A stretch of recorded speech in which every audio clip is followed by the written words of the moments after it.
Umur saya 81 tahun 2001 ini. Oh, sudah 81 Puji Tuhan. tahun ya. Iya, Tapi iya. ini kelihatannya Ibu masih seger saja ini. Oh, Ya, puji Tuhan. itu karena anugerah Ibu ya. Iya, ada sukacita, Ya. damai sejahtera. Amin. Karena kebenaran amin. firman Tuhan tertanam di dalam hati, Pak. Amin, puji Tuhan. Tadi saya ceritakan sebelumnya saya adalah Bani Kedar, bapak saya dari Arab, ibu saya dari Sunda. Waktu itu saya sebetulnya ingin meninggal karena perdarahan terus. Jadi kepercayaan kalau meninggal sana dosanya diampuni. Tapi ternyata lain, apa yang dipikirkan manusia, kehendak Tuhan lain. Kami dari Malaysia dengan saya setelah tawaf kami melihat salib di atas tulisan. Sesudah itu di Madinah di tempat makamnya Nabi Muhammad, dengan tiba-tiba ketika saya sholat subuh sedang baca Qul a'udzu birabbinas malikinas ilahinas, itu dengan tiba-tiba saya melihat ada seorang laki-laki pakai jubah tinggi setinggi melebihi makamnya Nabi Muhammad. Tapi setelah itu saya pingsan karena melihat sinar dari kepalanya itu. Ternyata waktu pingsan saya dibawa ke awan-awan. Setelah di awan-awan, entah dari apa kok dari mulut ini mengatakan, Isa, Isa, Isa, aku nggak mau mati di sini. Aku mau dikumpulkan dulu dengan anak-anak gitu. Akhirnya karena saya menendang kaki, tangan juga ikut ke kanan ke kiri, jadi mereka marah. Ibu kok sholat subuh dikatakan Isa, ibu rupanya kemasukan setan, katanya begitu. Tapi ya puji Tuhan, setelah saya merenungkan, akhirnya setelah saya pulang, saya membaca Taurat dan Injil dari Al-Quran. Ternyata saya baru tahu, dan waktu saya belajar di sana, yang diajarkan tuh yang terpenting, ibu harus mengerti bahwa di dalam surat Nabi Muhammad diturunkan ada ayat yang hak, ada yang batil. Nah itu harus tahu perbedaan antara yang hak dengan yang batil. Akhirnya baru saya tahu kok pengajarannya lain dah. Yang hak yang bagaimana? Yang hak itu yang membenarkan isi kitab-kitab sebelumnya. Contoh Ali Imran, bahwa Al-Quran itu membenarkan isi kitab-kitab sebelumnya. Jadi di situ ada Allah berfirman, Hei Isa, aku akan mewafatkanmu dan mengangkatmu ke sisiku, dan pengikutmu akan kujadikan lebih mulia atau di atas orang-orang kafir sampai hari kiamat.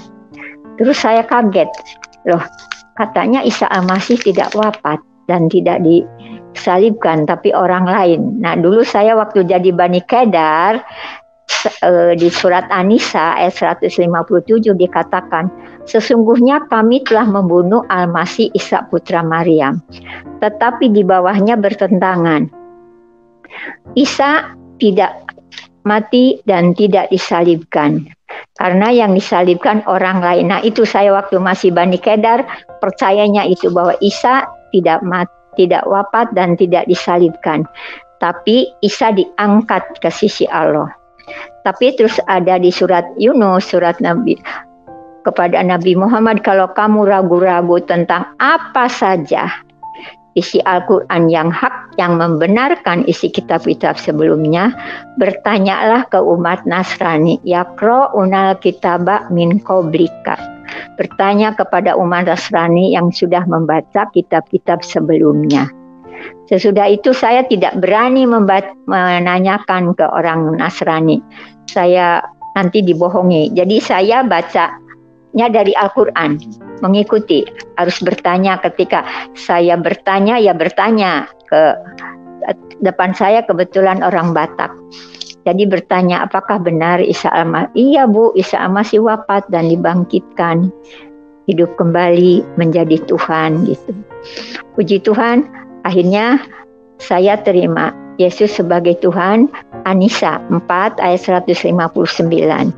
Tidak seorang pun dari orang-orang kafir min ahlil kitab sampai sekarang yang beriman kepada Isa.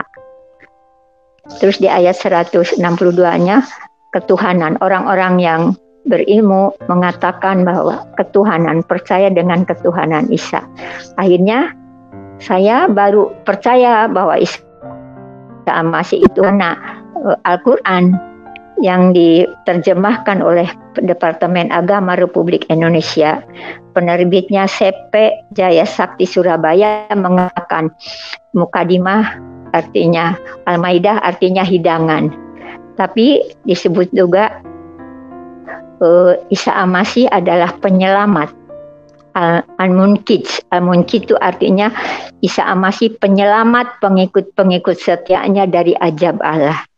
Nah, akhirnya saya mulai saat itu karena suruh bertanya umat Kristen, jadi saya beli buku.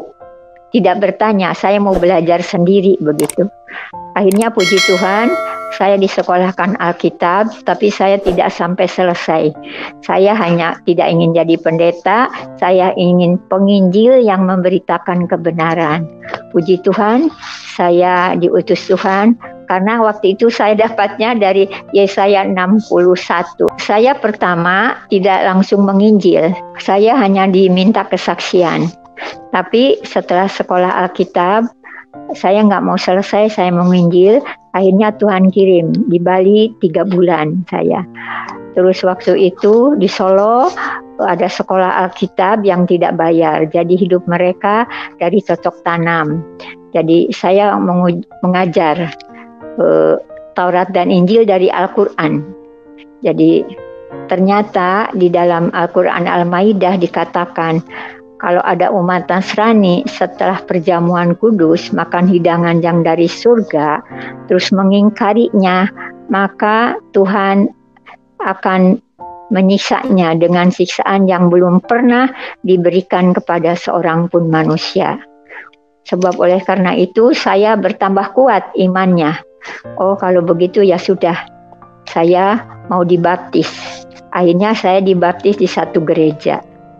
Nah, itu puji Tuhan, setelah dibaptis, saya baru diutus oleh Tuhan. Saya dipercayakan bawa firman ke Madiun, ke panti asuhan, ke Surabaya, ke Bali. Ya puji Tuhan, di Bali kemuliaan Tuhan dinyatakan, sampai ada orang-orang yang dibaptis. Pokoknya setiap saya yang saya singgahi, yang saya sampaikan firman, itu puji Tuhan, ada aja orang yang dibaptis itu. Hey, halo, bagaimana kabarnya? Apakah kamu suka video ini? Kalau kamu suka video ini, silakan klik tombol jempolnya dan bagikan video ini sebanyak-banyaknya ya. Kamu juga bisa mendukung pekerjaan kami dengan pemberian kasih melalui rekening yang tertera pada deskripsi video ini, supaya kami bisa melakukan pekerjaan yang lebih baik lagi di masa yang akan mendatang. Kalau kamu belum subscribe channel ini, silakan klik tombol subscribe dan nyalakan loncengnya ya, supaya kamu mendapatkan pemberitahuan apabila ada video baru yang kami tayangkan. Dan kamu juga bisa tampil di dalam acara ini dengan cara mengisi formulir yang terdapat pada deskripsi video ini. Oke, sekian video kali ini. Yesus Kristus mengasihi kita. Terima kasih.